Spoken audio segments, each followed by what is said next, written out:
Hello, my fairy tale things, Austin here with a very different type of video. So, it's no secret that I am a big fan of cartoons and animation, whether it is collecting Shrek, Sonic, or Zootopia. And I have a lot of crossover with the furry and anthropomorphic community. I've made many videos on furry subjects, and today we're going to be looking at a real piece of early cartoon furry culture history. This is such an amazing discovery that I just feel like I absolutely had to share it with the internet as a whole, because we have what may very well be the first Fursona ever made, or the first, at least, Fursona reference sheet. So, for those that don't know, in the world of furry, it's very common to make your own furry animal character, usually like a goofy, cartoon-looking character like the bunny gal I have on this short here.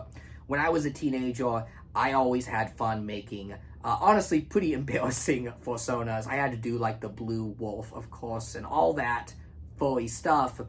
And the movement of furry is a lot older than you think. It dates back all the way to the 70s with the first popularity of cartoons, specifically by adults, because I would say like pre-60s, cartoons were really just written off as kid stuff, and there was no adult cartoon enthusiast community like we have today. So we're going to look at an amazing piece of history here in the form of these papers. And this is a big stack of vintage fantasy papers. And what this is that it is an amateur press association. So before the internet, if you were a nerd and you wanted to find like-minded people, you would enter one of these. And what it basically was a community of writers who wrote short stories, poems, and even fan fiction, and compiled it together into printed zines here that would then be distributed just among the people in the group. So these would only have like 20 to 40 copies a piece, and they were just used as a way of networking, finding people that were in the same interests as you, whether it was anime, which was then known as Japanimation, or furry, which at the time was just kind of known as like the cartoon animal movement. And Star Trek was a big one, right? This is all early 70s. I know one of the first big furry ones was Yoff, and then probably the most influential one was one called the Cartoon Fantasy Organization, which was based in the Los Angeles area.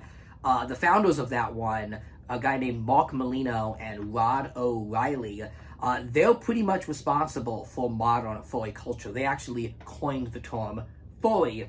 And what these ones are is, these are not the specific ones for furry or cartoon. So this is the Scribes of Rivendell Amateur Press Association, and there is no information on this online, so I'm just kind of piecing together my own thing here.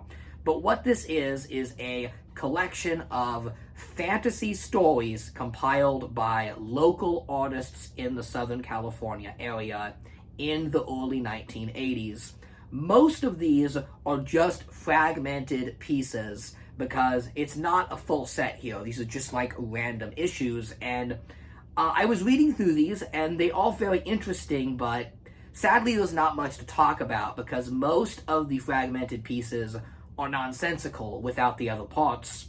You'll also see that most of the books here are just people networking and commentating, and truth be told, I wasn't even going to make a video on this because it's a networking book. It just contains mainly addresses, phone numbers, and personal information. So I actually can't show most of these books out of the respect of privacy for these people. And even though this is a 40-year-old magazine, many of the people that wrote in these are still very active in the furry anime and cartoon communities, and many of them still live in that same residence. Trust me, in California, it's so expensive to buy a house. If you moved in a house in the 1980s, the chances are you're still stuck there. You'd be surprised how many of us are just kind of stuck as it is. But I do have some, I annotated the books here, and I want to give you like a Cliff's Notes versions of some of the things I thought that was neat in here, and most importantly, that Fursona reference sheet that's in here, because from what I can gather, it seems to be one of the earliest Fursona reference sheets ever, if not the earliest. I have to preface by saying I am by no means an enthusiast in the vintage furry cartoon anthro community. I'm a 2000s kid.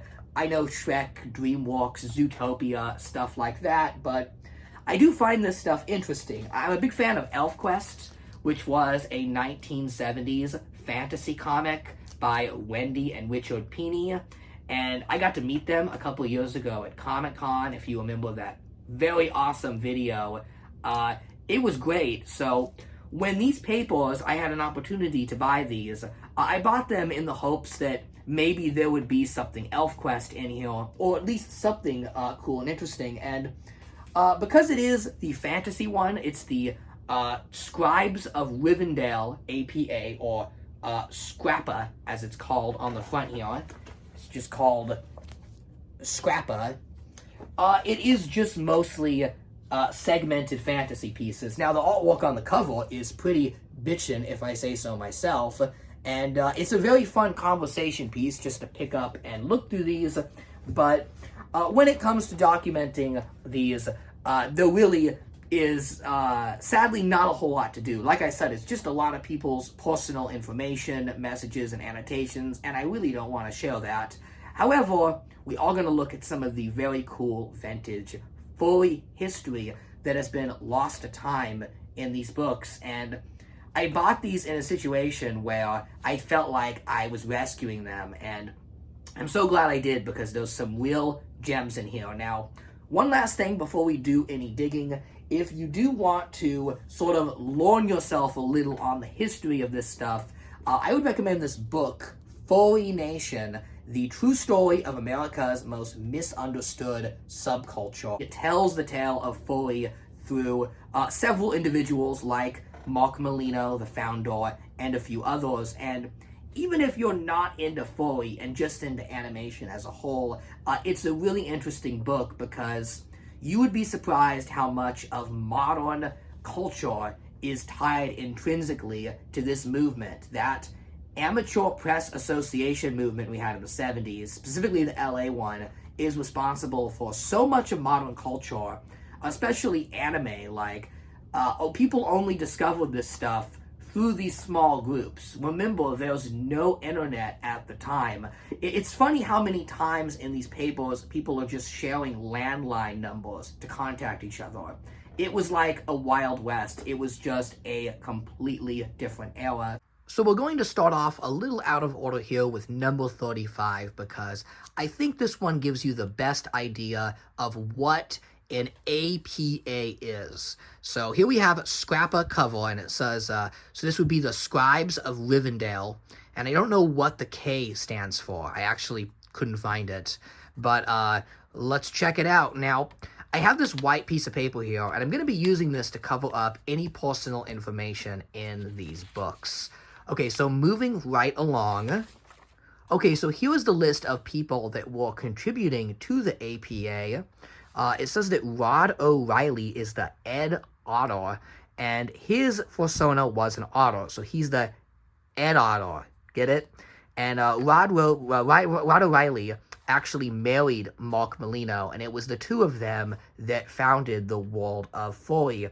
What's interesting is that this is not actually a furry APA, it is just a fantasy one, so it seems like he was in multiple APAs at the same time and just decided to contribute and also run his own fantasy one that wasn't especially furry.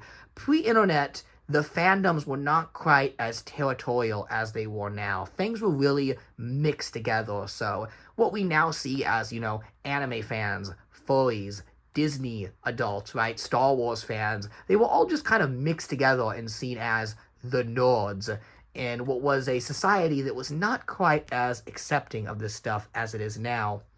And check this out. So it says that if your name is marked with a single asterisk, you must either contribute or contribute 3 pages or you will be dropped. And then there's a death list, and it says, if your name is marked with 2 asterisks, you must contribute 3 pages or you will be dropped. So it looks like Joe Mill here is about to be totally wiped from the book for not contributing. So they only had so many pages of material here, and they were very clear that you had to write in this. And there is a little poem here you can read. I'm not going to read the whole thing.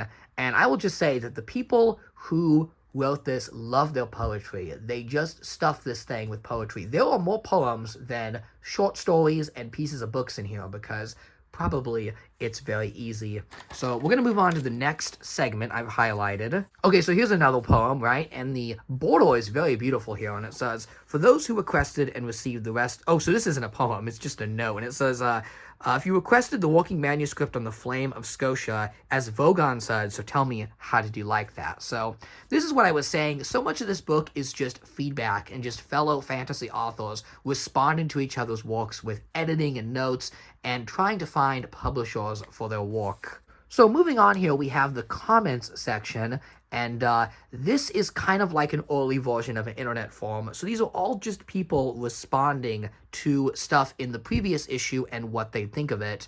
Now, because the issues I have aren't really in sequential order, it really just comes out to a bunch of nonsense. I'm not sure what to make of it, but I do like this little cartoon of a Ratman here with a gun, and it says, smile, damn you. So, what they're basically talking about here is that there's a book called Fantasy Book, a quarterly magazine, and that they liked some of the stuff that was in the APA, and they had decided to publish it in one of their magazines. So, I guess a big part of the APA was that you would pass this around to publishers and be like, check this out, pick and choose what you'd like to feature in your more legitimate magazine. And here was one of the aforementioned short stories. It's called Snuff the Man Out, a Tyler story, and it's kind of like a big bad wolf, but with government agents. You can read it if you'd like. I will have the full story on screen. I did read quite a few of these stories, and most of them are of varying degrees of quality.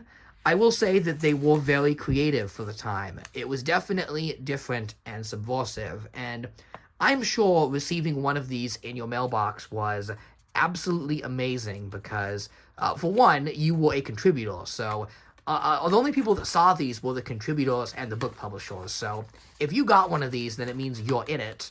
But also, just to read other people's stories like this, there was truly nothing like it at the time. Everything being released in theaters was, just kid stuff, and everything on television was really old. Like, they were running, Popeye cartoons still at this point? And here we have our first story by Mark Molino. Now, this one's from 1984, and it looks like it's called Meander Theta. And I will slowly flip through the pages here, so you can read it if you'd like. I thought maybe some of these might be lost media, but you'll be pleased to know that Mark Molino did archive pretty much all of his work on his Full Affinity account, so you actually can read these stories online, which is very nice. Unfortunately, Mark Molino is no longer with us. He actually passed away earlier this year, but he definitely played a big part in modern pulp culture as a whole, kind of like a unsung hero in the world of culture. He's a lot like Forrest J. Ackerman is the best comparison I can make, because he was another guy that just contributed so much to pop culture. Our modern world of Funko Pops and Marvel movies, it didn't used to be like this. It used to be a world of people talk to sports and politics. How boring is that? So I just want to flip to this page here. There's the story of St. Nicholas, or in the corrupt form, Santa Claus. So that one was kind of like a subversive Christmas tale. How about that? So closing out this issue is a movie review by a man named Robert Meyer, who contributes quite a lot to these zines, and I can't help but wonder if it's the same Robert Meyer as Robert Meyer Burnett, the gentleman that worked on Star Trek and had a very successful career later on in science fiction writing. I mean, I almost have reason to believe it would be, because a lot of the stories he writes in these are very science fiction or pop culture oriented. In this case, it's literally just a movie review. And how wild is this that, like, simply having a movie review is seen as something so unique and so subculture. Like, now you could just go on Discussing Film, click on any of their posts, and the comments will be filled with people giving their thoughts about movies. But in March 23rd, 1985, it was a whole different story. That's all that's in this issue. The rest of it is pretty much just poetry. Moving on, or actually moving backwards, we have the scrapper number 23, and it's got a lady with these cats here. And we're going to check this out. So this one also just has a lot more short stories, you know, science fiction and fantasy stories, kind of like the ones George McFly was writing in Back to the Future. Interesting stuff, but, you know, nothing too amazing. But it was this Robert Ham guy again. He obviously wrote a whole bunch of these. But we're going to move on to some of the real exciting and interesting stuff here after I document this story. See, stuff like this is really what makes documenting these rather difficult, because the page just starts and it's Pluto Rising, Chapter 2, Manhunt, Page 2. So unless you were in the APA and following these from the beginning, you're really going to be lost on what exactly is happening in these books. So here's another story by Mark Molino. This one is called Castaway at Cashin's Gap, and this is one of his furry stories, starring his own furry creation called the skiltaire, which was basically an alien weasel creature that many consider to be the first true furry creation, because it's a fictional animal character created by a man who was an enthusiast on cartoon animals. So technically, that's a furry character. This particular story is available online to read in its entirety, so you can read it online if you'd like to, but this is where it was originally published. And then at the end, we have some comments from Rod O'Reilly, the husband of Mark Molino, who also was integral to the founding of Furry. And, you know, here's just different comments, like this person saying, very good rendering of all of us on that cover. I have no complaints. I think I might do an animal caricature cover. So there's already like the beginnings of, hey, I want to draw you as an animal. So the Fursona, before the Fursona was really a thing. And I did look up the evolution of Fursona. I guess that word was not invented until 1997, so this is well over a decade before making your own furry characters really started to become a mainstream thing.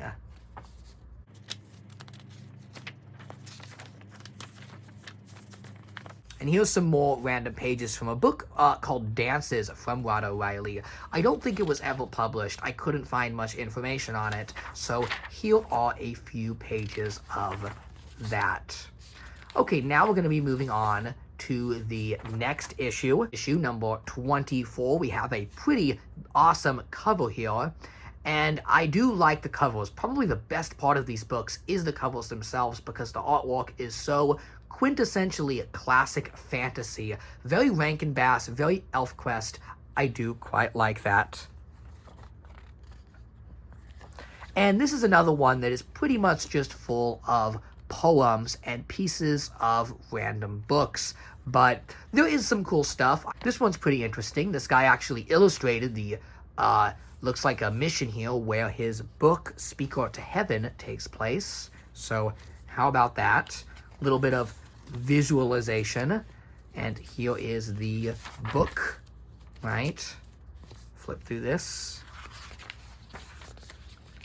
I know someone out there was looking for this lost media, right? Like, hey, I've been looking for Speaker to Heaven all my life. It's as rare as Day with SpongeBob. But hey, this stuff is cool, and I'm happy to preserve it. I have a feeling if I didn't buy these when I did, that they would have been tossed. So I was kind of like rescuing these in a way.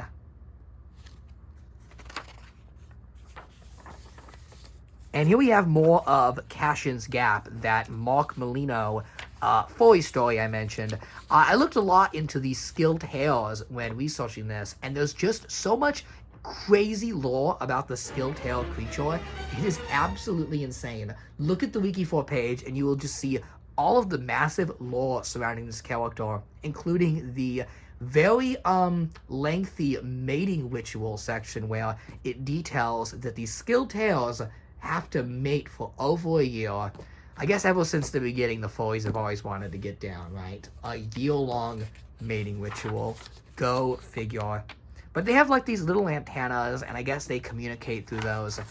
And this right here, this is where it gets really exciting. So here we have a never-before-seen illustration from Mark Molino. We have a spaceship crash and one of the skiltaire characters peeking out.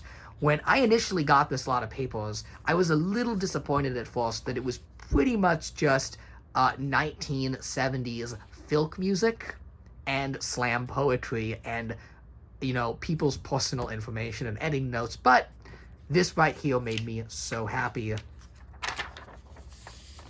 here's more of that Other Dances book from Rod O'Reilly.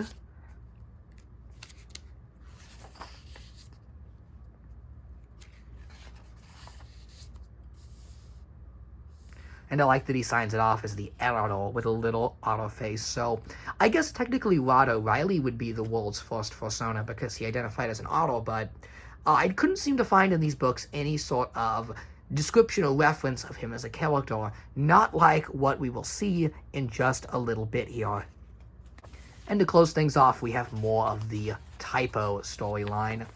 And here we move on to the next issue, another absolutely rad cover. I'm just covering up the address information here, and we're going to check it out. So here are some of the comments, like I mentioned. This is pretty much what these books encompass. It's just people talking about what they think of the story exports from the previous issue, and there really isn't a lot to take away from this unless, like I said, you were reading from the beginning and following these stories or knew these people in real life, because there is another element to these that we're missing, and that's that the APA actually didn't meet up in person. In this case, they met up in Orange County, California, and they would discuss their stories and talk in person, and this was kind of like their Discord group chat. So this is kind of like the internet in a strange paper form. And this part is funny here. This editor absolutely berating people. Why are you here? And yelling at people who are not commenting and contributing to the press association. So it seems a few people were curious like you and me and just wanted to read and look at this stuff without contributing. And he felt like that was akin to mutiny. And that is pretty funny. Vintage internet forum drama, people, right here. David and Lee, you guys have been commenting, even though you haven't been writing in the story. Well, at least you're contributing something. And I'm a guy that loves comments. I love when people comment on my videos, both good and bad. I read them all.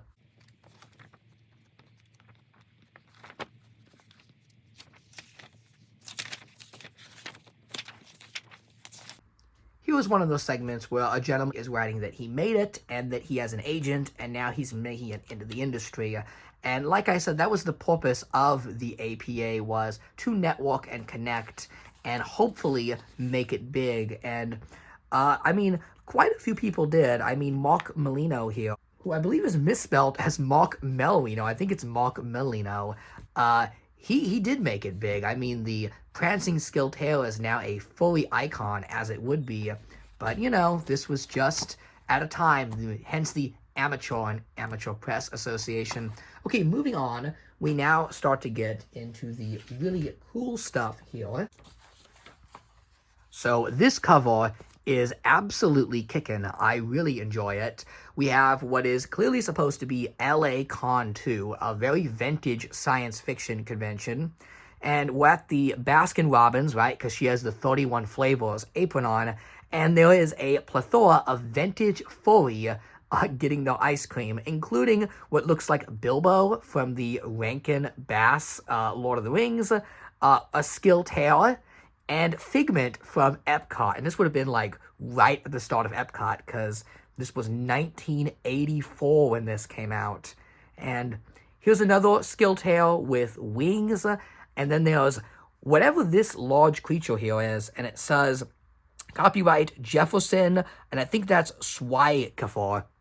And I did look that guy up. He actually did work on a lot of TSR, roleplay-related science fiction and fantasy-related stuff. So pretty neat, pretty neat.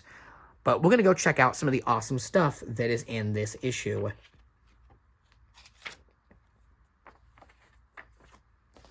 So here's more of that other dancer's story. We'll just quickly fly through this. I think you get the idea by now. Oh, look at this. Whoops, I reformed the story on the computer and this page came out different. I know. I'll turn off the right, justify later. So this is very funny. These things were very edited by the fly, and this is obviously a handwritten note that was then computer copied. So he just kind of had to correct himself at the last moment. And here is some messages from Rod O'Reilly and comments from people, just asking about the stories. And he has a little cartoon of himself as an author here. Now we have a Hot Blood, Cold Steel by Robert Meyer. I couldn't find any information. I don't think this was ever published in anything outside of this, but I am just curious if that is the same Robert Meyer that worked on Star Trek, or just some young amateur furry that lived a whole life. I mean, there are 40 years of separation from this zine from now, so it is interesting to think, how many of these people made it, and how many kind of gave up on the hobby. And here we have some more poetry. I actually thought this pirate's poem was pretty good, and a lot better than much of the pretty bad poetry that fills out these. So read that if you'd like. I thought it was pretty good, if I say so myself. But after this poem, folks, is where stuff gets good. So here is a story called Genesis by a lady named Lisa Jennings that is very important to our story. Now, the story itself, you can read right here. This is like the second part. Unfortunately, the story wasn't featured in a lot of these zines, but it is published here. And it is about scientists experimenting and discovering these weasel creatures that, exist in a crystal dimension. Okay, so it's pretty run-of-the-mill late 70s, early 80s science fiction stuff. Lots of scientists, lots of crystals and transportation. Your average Half-Life stuff. But it does tie into the amazing discovery of this video. So the story continues, right, with the scientists and these weasels. It's actually pretty good. But at the end here, Lisa includes this artwork and says, "This is Joey, the first non-human in Genesis. Later on in the story, the scientists named his species the greater striped weasel, or more commonly distinguished as the striped stoat." So there are some similarities here between this story and Mark Molino's work. Mark Molino's stories of the skiltaire creatures also involved scientists discovering and experimenting on otter-like creatures. Of course, in Mark Molino's story, the humans all died and went extinct, leaving just the animals to become much more anthropomorphic, which was why we have Furry work. His work was basically the beginning of Furry. And here we have a story of scientists just experimenting on, alien weasels. So it's kind of Furry, but it's no more Furry than, say, The Secret of Nim, another book about scientists experimenting on animals that become more human-like. But we have to establish this in order to discuss what we will find in the later zine. Okay, so that is that issue. And moving on to number 30 here. This one is absolutely beefy, but it does have a nice cover with everyone present here, including what looks like a cat person in the back. Here is our group shot. These are the people that once made up Scrappa. And I am aware that, Scribes of Rivendell is a very Lord of the Rings thing, but there's nothing specifically Middle-earth about these stories. More often, they're sci-fi based. I would love to know what the original mission statement of this was, but like I said, looking for any information on this on the internet was a pretty much lost cause. The Furry Press Association and the Fantasy Cartoon Press Association are all completely archived online. They've even made a documentary about them, but this one seems to be lost to time. So I thought this was a fun bit here. Here are some more comments by the editor, Rod, the author. And here he has actually drawn his very rudimentary Fursona character here. And he's explaining that he's going to school now in California, and he has been very busy. So this is all the stuff he's been doing in school. History of America to independence, and he's running from axes and arrows. History of technology, zoology, and of course, life drawing, and he's posing. Gotta have the figure drawing there. Here are some more fun notes and cartoons. Unfortunately, I'm not sure what these mean. If anyone could decipher these, that would be great. But I don't think anybody knows at this point what these 40-year-old cartoons mean. All very inside jokes, the whole sort of thing.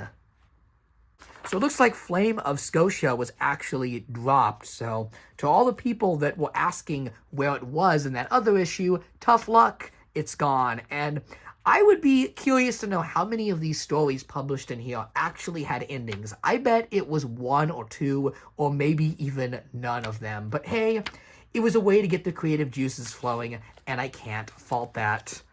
Okay, moving on, we have by far my favorite cover. Check this out. Number 27, with the skiltaire. A skiltaire writing with a quill and one on a computer. So you kind of have like the past and present theme here.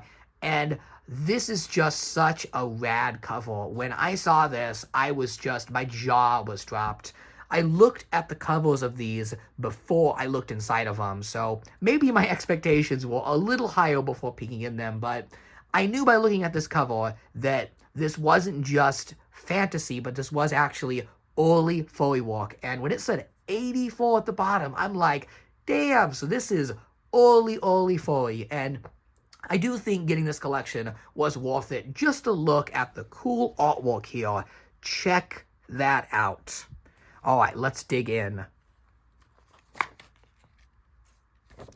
Okay, so this I thought was pretty neat. So we have another one of these exports from a story, and this is Swikafor, right? The same guy that I mentioned worked on some TSR stuff. And get this story ends. It has a goddamn ending, people. This is the one that ended. And not only did this guy end his story, but he actually published a concept of what a cover would look like for his book. And he's kind of just asking for feedback on what you think of it. And believe it or not, this book actually released. You can buy it. So that is pretty amazing right there. So we do have a completed work that we know came from the pages of the Scribes of Rivendell. And then here are some more notes from the publisher about commenting, and there seems to be a lot of drama with this group. They always seem to have issues with not enough people commenting, not enough people contributing, too many people commenting and not contributing. I think it's a little bit hilarious, but I wanted to highlight this page because Rodney the author here says, he's talking about Fulu's tail. I don't even know what that means, but what sticks out to me here about this page is that he says, pardon my mucking with your names. And I can't blame him. When you've got names like Flulu in the furry world, you're bound to mispronounce a few of them, right? But he uses mucking, and muck would actually be the name of the first furry forum that went online in 1990. And I believe he played a part in that. So maybe that was just one of those words in his vernacular that was used out and about in the early furry community. But moving on.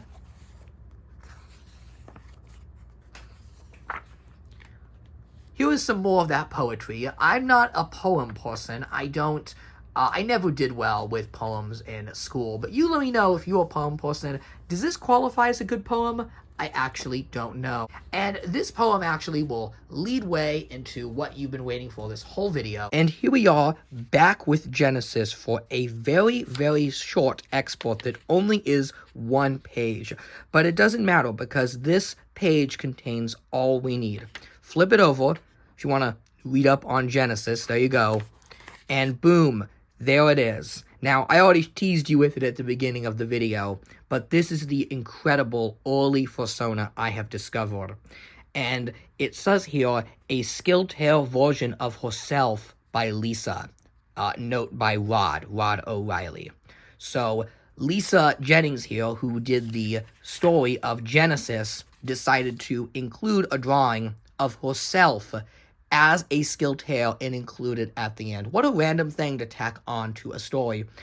Maybe this is supposed to be one of the otter characters from the book, one of the kind of stoat creatures she described, but I don't know about you, but that looks like a Fursona, an actual reference sheet with a headshot and a full body, and it clearly states here, a skiltaire version of herself. So, this begs the question, is this the first modern Fursona ever created? Is there an earlier example? I would love to know if so, but when I saw this, my jaw just opened. I thought it was absolutely amazing. How cool is this right here? Pretty neat. So, pretty much all of that setup and preamble was for this, but hey, we got to talk a lot about cool vintage zines and all that, and there still is some fun stuff, but this Lisa Jennings lady presumably designed the first ever Fursona. So, that is that. And we have one more here, and I'm trying to remember what I highlighted in this last one. Oh yeah, this actually is what funny. So we have our first political cartoon, and there were no other political themes actually in this. There's even one point I remember in one of the earlier books where Rod O'Reilly had to put a disclaimer where he's like, we got a submission for an animal rights activist story and declined it because we have a strictly no political tolerance policy, even if it's politics we agree with. I actually think that's a very good policy to have.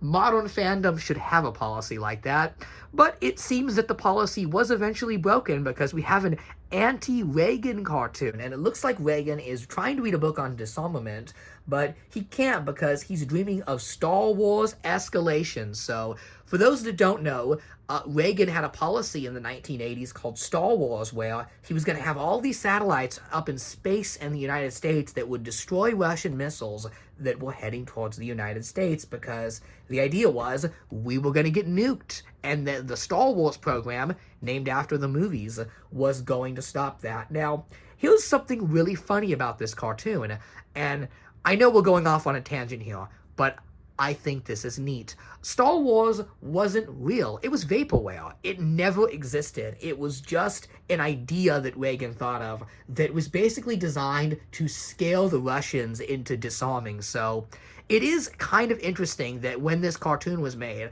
people really had this idea that Reagan was going to, like, create the next war by building Star Wars, but in reality, the Star Wars program was about as real as a video game revealed at a Sony E3 press conference. That was a sick burn for those that got it. Okay, moving on.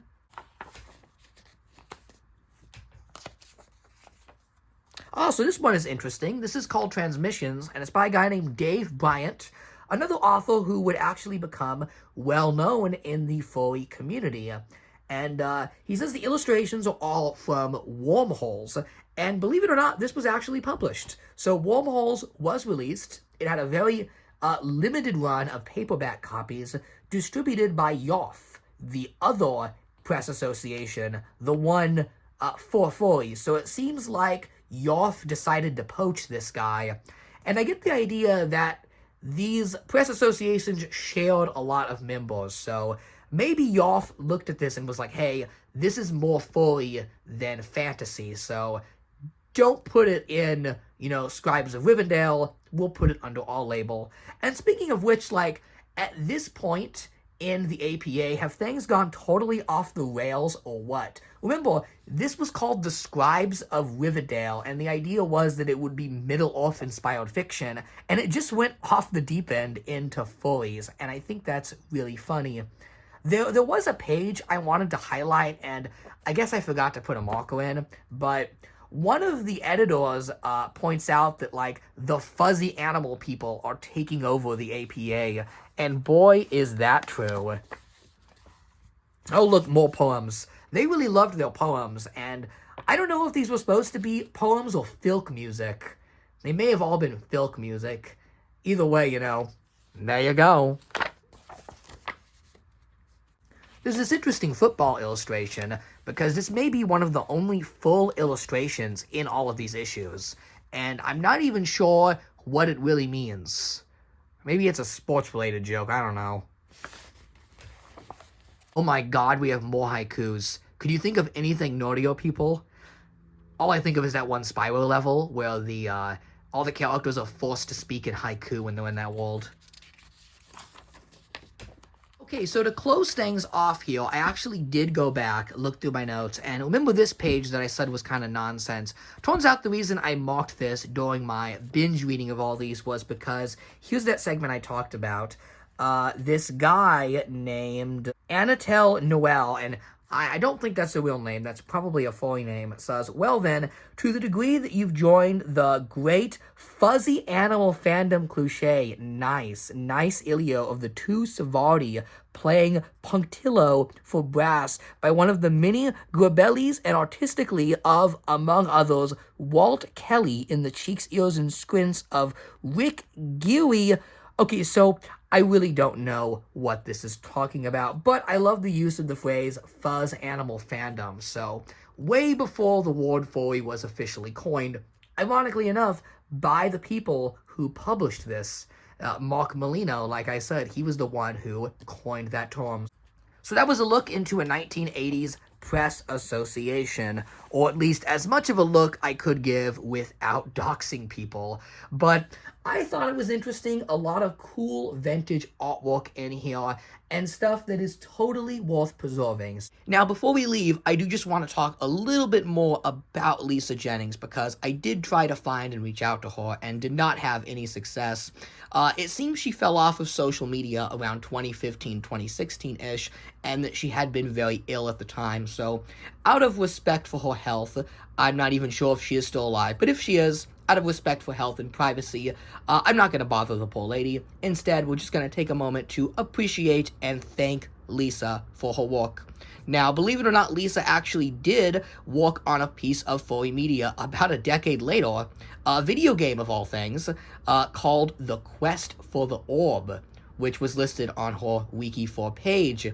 And I did some digging in my collection because that name of Quest for the Orb was very familiar, and it turns out I actually own this game. I bought it years ago when the channel was in its infancy, and I wanted to talk about it, and I remember just putting it in a box, and it was one of those things where it's like, oh, I'll get to it down the road, and then a bunch of things in life happen. So we're going to check that game out to close things off in this interesting and cool look at the early first Fursona ever. I'll give you a better look at that too.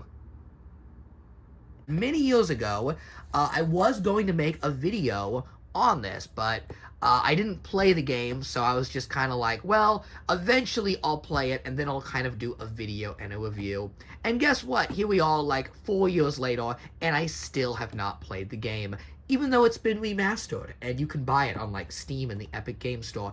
Go figure. So I just thought this would be a nice way to cap things off, to show you that this incredible lady that designed this first Fursona character actually did make something very cool.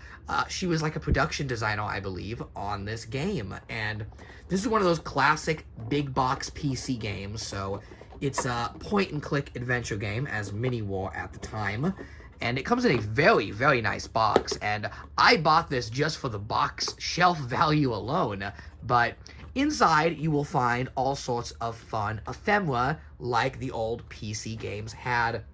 So, of course, here is the disc for Inherit the Earth, and, you know, some ads and flyers telling you about installing it, and then I think this is a catalog of, like, other games.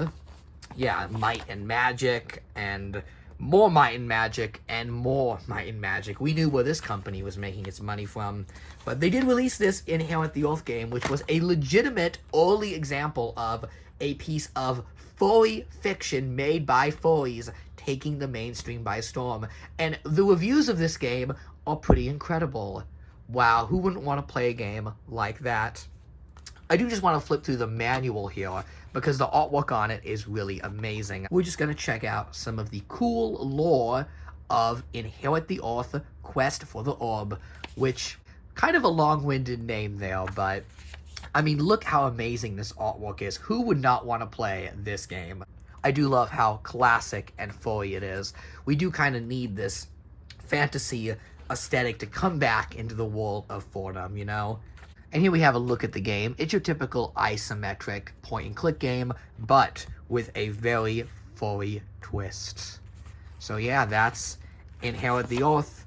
I was going to make a video looking through this book many, many years ago, but I am too tired to dig into the lore of this, so we'll just include the beautiful illustrations here.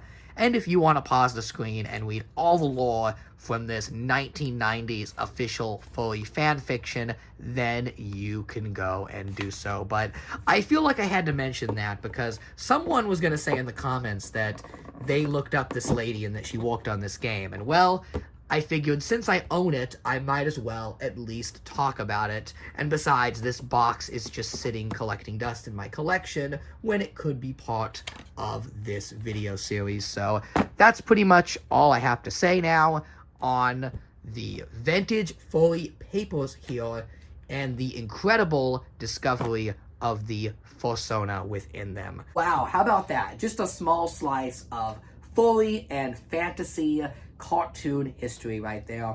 I just want to end on one final thought, and that's that character of the skiltaire, the first real furry character. Now, I said that I am not specialized in the 1970s and 80s furry culture. I know 2000 stuff, but when I saw that skiltaire design, I was reminded of something. And I was actually reminded of Ice Age, of all things. Yeah, who remembers these mediocre movies? I have had the unfortunate pleasure of sitting through all, 6, if you count the holiday special, of these movies. And it's weird to think that a series like Ice Age would have a direct connection to vintage furry. But hear me out. Do you remember in the last Ice Age movie when Scrat went to space? Okay, if you own the DVD, there is an extended version of that ending that was not in the theaters, where Scrat meets Scrat space aliens, and they're like sexy space aliens. Yeah, it's kind of weird, kind of amazing, but there's these creatures called the Scratazons that are just like aliens in Ice Age, and do these designs look a little familiar to you? Like, look at them, look at the blue color, and look at those antennas. You cannot convince me those are not the skiltaires. Somebody working on Ice Age had some sort of connection to Mark Molino and the world of skiltaire. Like, I'm sorry, but it's all I see. I get that, like, it's an alien version of Scrat, but if that was the case, then you would have just had, like, a green Scrat with, you know, like Shrek-like antennas. That design is deliberately classic furry, so it's funny to see that the influence of this character is still felt in culture today, but that's all I have to say. Let me know what you thought. This was a very different type of video. It wasn't really an action figure or a toy. Heck, it wasn't even Shrek related. How about that? But I have a great interest in fantasy, anthro, furry. I'm not shy to admit it. I love this stuff. I think it's interesting and connected to the history of adults collecting cartoon memorabilia. So that's all I got today. Thanks for watching, and have a happily and furry ever after.